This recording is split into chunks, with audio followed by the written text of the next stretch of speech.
L'expérience d'aujourd'hui nous a été envoyée par une sœur du capitaine. Elle est décédée et a été emmenée de l'autre côté et a reçu une réponse à ce qu'elle a appelé la question la plus posée sur la reine Élisabeth.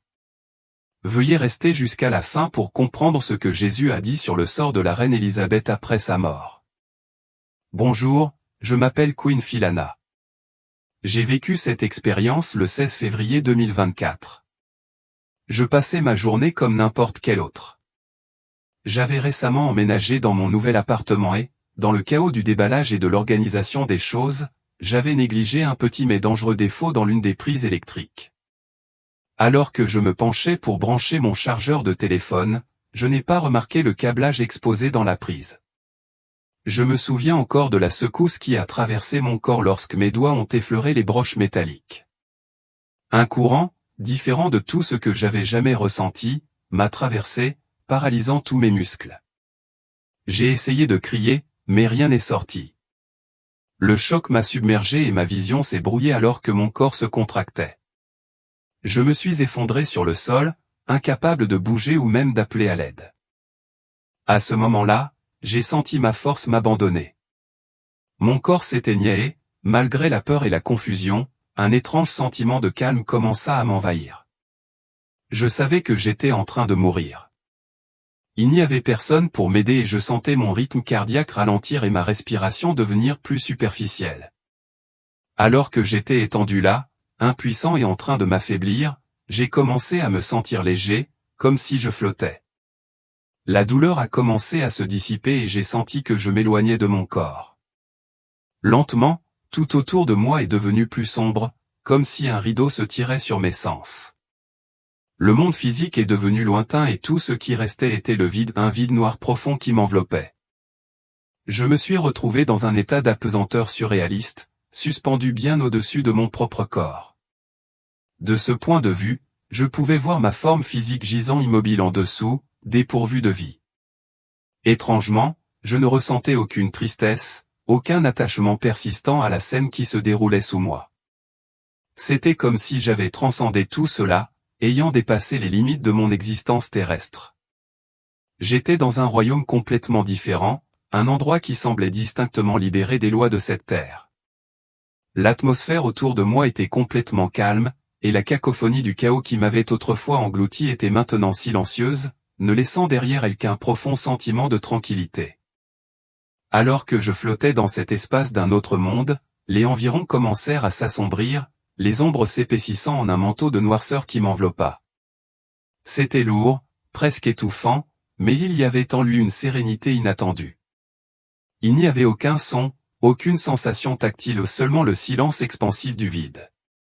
J'avais l'impression d'être suspendu dans le temps lui-même, attendant quelque chose, même si je ne pouvais pas vraiment articuler ce que ce quelque chose pouvait être.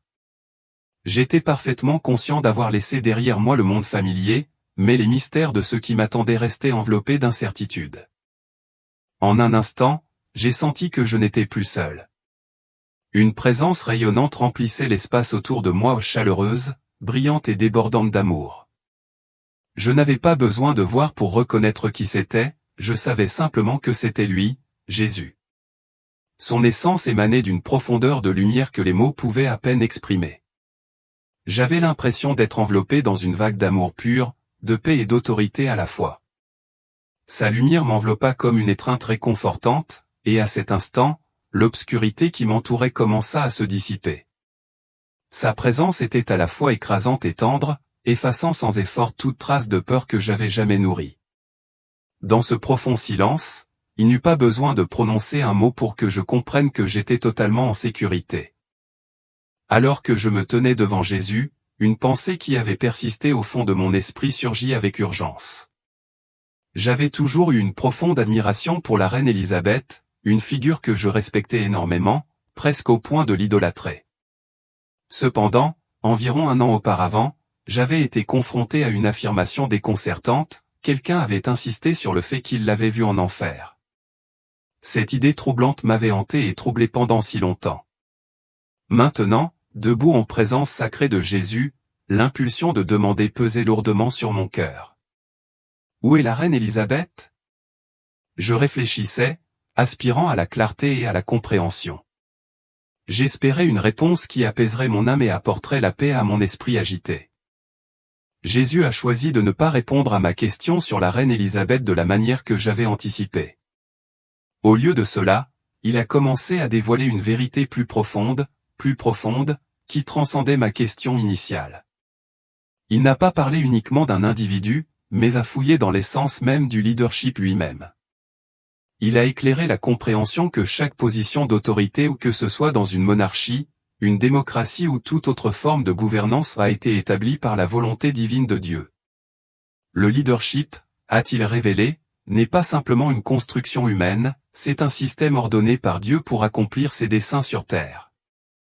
Alors que ces vérités se déroulaient devant moi, une profonde prise de conscience s'est faite jour. Chaque dirigeant, quel que soit son titre ou le pouvoir qu'il exerce, est tenu de rendre des comptes sacrés à Dieu pour ceux qu'il gouverne. Les dirigeants ne sont pas seulement des personnalités politiques, ils sont chargés du bien-être spirituel de leur nation. L'état moral et spirituel d'un peuple sert souvent de reflet de la sagesse et de la capacité de ses dirigeants à rechercher et à discerner la direction de Dieu. Jésus a mis en lumière la réalité selon laquelle les dirigeants ne sont pas seulement évalués par leur politique ou leurs actions publiques, mais par la santé spirituelle des communautés dont ils ont la charge.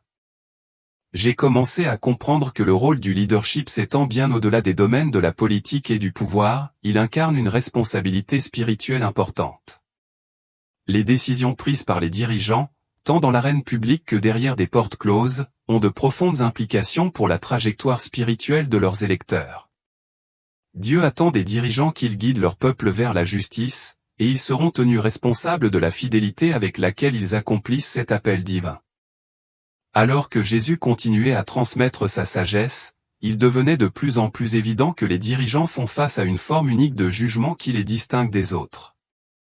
S'ils méritent un double honneur dans la vie pour leur service dévoué, ils endurent également un examen minutieux et une responsabilité accrue pour leurs actes. Il a révélé que les dirigeants seraient jugés non seulement pour leur propre âme, mais aussi pour le bien-être spirituel de ceux qui sont confiés à leur direction. Un véritable bon dirigeant, comme l'a expliqué Jésus, n'est pas seulement celui qui gouverne efficacement au sens physique du terme, ce sont aussi ceux qui intègrent la volonté de Dieu dans le cœur des personnes qu'il dirige. La marque d'un leadership authentique réside dans sa capacité à inspirer les autres à embrasser et à suivre le chemin de Dieu. Ils sont évalués non seulement par les lois qu'ils promulguent ou les décisions qu'ils prennent, mais aussi par l'héritage spirituel qu'ils laissent derrière eux. L'impact de leur leadership résonne bien au-delà de leur mandat, façonnant le paysage spirituel des générations à venir. Puis, avec sa manière douce mais autoritaire, Jésus a tourné son regard vers moi. Avec une réprimande aimante, il a souligné ma tendance à trop m'attarder sur le sort des morts au lieu d'embrasser le but vibrant qu'il avait défini pour ma vie. Il m'a rappelé que mon existence devrait tourner autour de l'accomplissement de sa volonté plutôt que d'être obsédé par le destin de ceux qui avaient déjà quitté ce monde. Laissez les morts enterrer les morts, a-t-il dit, m'encourageant à recentrer mon attention sur ma propre vie et ma mission divine pendant que j'avais encore le précieux don du temps. Ces paroles n'étaient pas dures, mais elles perçaient le brouillard de distraction auquel je m'accrochais, éclairant le chemin que je devais suivre. À ce moment de révélation, j'ai reconnu la futilité de ma fixation sur la compréhension du sort de la reine Élisabeth, ou de toute autre âme d'ailleurs. J'ai réalisé que je devais vivre pleinement dans le présent, m'engager à accomplir les desseins de Dieu pour ma vie plutôt que de courir après des connaissances insaisissables sur la défunte. Sa voix, calme mais imprégnée d'un profond sentiment d'autorité divine, résonnait profondément en moi.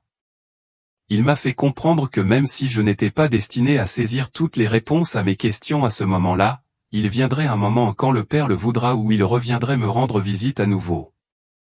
Il m'a assuré que, dans ce moment futur, les réponses que je cherchais à ces questions concernant la reine Élisabeth et d'autres sujets qui pesaient lourdement sur mon cœur me seraient révélés. Bien qu'il n'ait pas prononcé ces mots directement, l'essence de son message était claire, le moment de ces révélations appartient au Père, et lorsque ce moment arrivera, je recevrai la clarté et la compréhension auxquelles j'aspirais. Cette assurance m'a empli d'un sentiment de paix, m'encourageant à réorienter mon énergie vers mon propre cheminement, pleinement présente dans l'ici et maintenant, et ouverte au déploiement de son plan divin pour ma vie. J'ai compris que mon cheminement exigeait une marche ferme dans la foi et une obéissance inébranlable. Je suis appelé à faire confiance au timing parfait de Dieu, croyant que tous les mystères seront finalement dévoilés. À ce moment sacré, il a parlé de sa seconde venue, la comparant à un voleur dans la nuit ou une arrivée qui surprendra beaucoup de gens. Ces paroles ont brossé un tableau saisissant de la nature soudaine et inattendue de son retour, soulignant la nécessité urgente pour chaque âme de se préparer. Cette révélation n'a pas instillé de peur en moi, elle comportait plutôt un poids important de responsabilité. Il est devenu clair que ce message n'était pas destiné uniquement à mes oreilles, mais à tout le monde. À ce moment-là, j'ai été frappé par une profonde clarté et une prise de conscience bouleversante, c'était la raison même pour laquelle on m'avait donné une autre occasion de revenir et de partager cette vérité vitale. J'ai compris que ma résurrection n'était pas seulement due à une curiosité personnelle ou à la recherche de réponses sur des personnalités notables, comme la reine Élisabeth ou n'importe qui d'autre. Non, mon objectif transcendait ces questions individuelles. Le monde a désespérément besoin du message du retour du Christ, et chaque âme doit se préparer à le rencontrer. En réfléchissant à cette profonde compréhension, j'ai saisi le véritable but de mon expérience miraculeuse. J'ai réalisé que mon retour à la vie après l'électrocution presque fatale n'était pas simplement une seconde chance miraculeuse de réfléchir sur moi-même ou de corriger mes erreurs passées, c'était une mission divine qui m'avait été confiée. J'avais été épargné pour une raison plus importante, avertir les autres et servir de voix à ceux qui vivent encore dans les ombres de l'ignorance concernant cette vérité. Avant même que je puisse articuler mes pensées, Jésus a tendu sa main vers moi. Bien que je ne puisse pas expliquer pourquoi, une envie instinctive m'a poussé à tendre la main et à toucher la sienne. Au moment où nos mains se sont rencontrées, j'ai ressenti une secousse ou contrairement au choc mortel qui m'avait coûté la vie mais plutôt une poussée de vitalité qui a ravivé mon esprit. C'était comme si son contact réveillait non seulement mon corps mais aussi mon âme, renforçant mon objectif et ma mission de partager ce message urgent avec le monde. Soudain, je me suis retrouvé à bout de souffle, me réveillant dans mon corps. Les voix frénétiques des ambulanciers m'entouraient, leur urgence était palpable alors qu'ils vérifiaient mes signes vitaux et s'efforçaient de me stabiliser. À ce moment-là, j'ai réalisé que j'étais en vie, tiré du bord de la mort par un acte de miséricorde divine. Après ma sortie de l'hôpital, les souvenirs de cette expérience incroyable sont restés dans mon esprit, vifs et incontestablement réels. J'étais transformé. Les paroles de Jésus ont résonné dans mon cœur, créant une conviction profonde et inébranlable que ma vie ne serait plus jamais la même. Je me sens obligé d'exhorter chaque croyant qui lit ou entend ce message à se concentrer sur l'accomplissement de la volonté de Dieu. Ne perdez pas un temps précieux à vous fixer sur l'état du défunt, à vous demander de manière obsessionnelle où se trouvent vos proches. Au lieu de cela, consacrez votre vie à Dieu dans le présent, pendant que vous en avez encore l'occasion. Laissez les morts enterrer les morts, au contraire, embrassez chaque jour avec intention, en vous efforçant d'accomplir la mission qu'il vous a confiée, en vous préparant à son retour glorieux. Nous sommes appelés à vivre dans la sainteté et la justice, en mettant de côté les péchés qui peuvent nous piéger et nous égarer. C'est le moment de nous détourner du péché et de consacrer notre vie à Dieu de tout notre cœur. Parmi les péchés que nous devons abandonner se trouve l'orgueil, un péché trompeur qui nous aveugle sur notre besoin désespéré de la grâce de Dieu et endurcit notre cœur contre son amour. Nous devons cultiver l'humilité, en reconnaissant que sans Dieu, nous ne sommes rien. De plus, nous devons fuir la convoitise et l'immoralité sexuelle, qu'il s'agisse de fornication, d'adultère ou de toute autre forme d'impureté. Ces désirs corrompent notre corps, qui est sanctifié comme temple du Saint-Esprit. Le manque de pardon est un autre péché auquel nous devons faire face, s'accrocher à la rancune et garder l'amertume dans nos cœurs nous empêche non seulement de faire l'expérience du pardon de Dieu, mais entrave aussi notre croissance spirituelle. Nous devons choisir de pardonner aux autres, tout comme le Christ nous a pardonné avec grâce, en ouvrant nos cœurs à la puissance transformatrice de son amour. En cette période d'urgence, acceptons l'appel à vivre dans la justice, à honorer Dieu par nos vies et à préparer nos cœurs pour le jour de son retour. La cupidité et l'amour insatiable de l'argent sont des péchés qui peuvent facilement nous égarer du chemin que Dieu a tracé devant nous. La poursuite incessante de la richesse et des biens matériels nous détourne souvent de notre véritable objectif. Au lieu de cela, nous sommes appelés à accepter le contentement et à cultiver un esprit de générosité, en plaçant notre confiance en Dieu pour répondre à nos besoins selon sa volonté parfaite. De plus, nous devons éradiquer la tromperie et la malhonnêteté de nos vies. Vivre dans la vérité est essentiel, car le Christ incarne la vérité elle-même, et ceux qui choisissent de le suivre sont appelés à marcher à la lumière de cette vérité. La haine et la division n'ont pas leur place dans le cœur d'un croyant. Jésus nous ordonne de nous aimer les uns les autres et de rechercher l'unité, en rejetant la haine, le racisme ou toute forme de division qui cherche à nous séparer les uns des autres. L'idolâtrie est un autre péché important qui exige notre attention. Ce péché s'étend au-delà de l'adoration des idoles physiques, il englobe tout ce que nous élevons au-dessus de Dieu dans notre cœur, que ce soit le succès, les relations ou même nos propres ambitions. Croyants, soyons pleinement conscients que le temps est court, nous ne devons pas nous retrouver endormis ou complaisants lorsque le Seigneur reviendra. C'est un moment critique pour nous repentir, un moment pour nous détourner de ces péchés et nous engager à vivre dans l'obéissance à la parole de Dieu. Nous sommes appelés à la sainteté, à être mis à part, à vivre comme des enfants de lumière dans un monde enveloppé de ténèbres. Jésus nous a avertis que tous ceux qui l'appellent simplement Seigneur n'entreront pas dans le royaume des cieux. Au contraire, ce sont ceux qui font activement la volonté du Père qui trouveront leur place dans son étreinte éternelle. C'est notre appel urgent à l'action, sortir de notre sommeil, abandonner le péché et embrasser de tout cœur une vie qui reflète notre engagement envers le royaume de Dieu. Prenons le temps chaque jour d'examiner notre cœur, en invitant Dieu à nous purifier, à nous guider et à nous fortifier dans notre engagement à vivre en accord avec sa volonté. C'est le moment d'adopter une vie marquée par la pureté, l'obéissance et l'amour, car le roi vient et nous devons être prêts à le rencontrer. Par-dessus tout, aimons Dieu de tout notre cœur et recherchons la paix avec tous ceux qui nous entourent.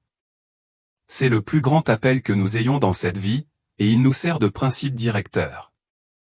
Jésus m'a gentiment rappelé que le véritable but de la vie réside dans l'accomplissement de sa volonté, et non dans la poursuite de réponses qui n'offrent aucun avantage réel dans nos circonstances actuelles.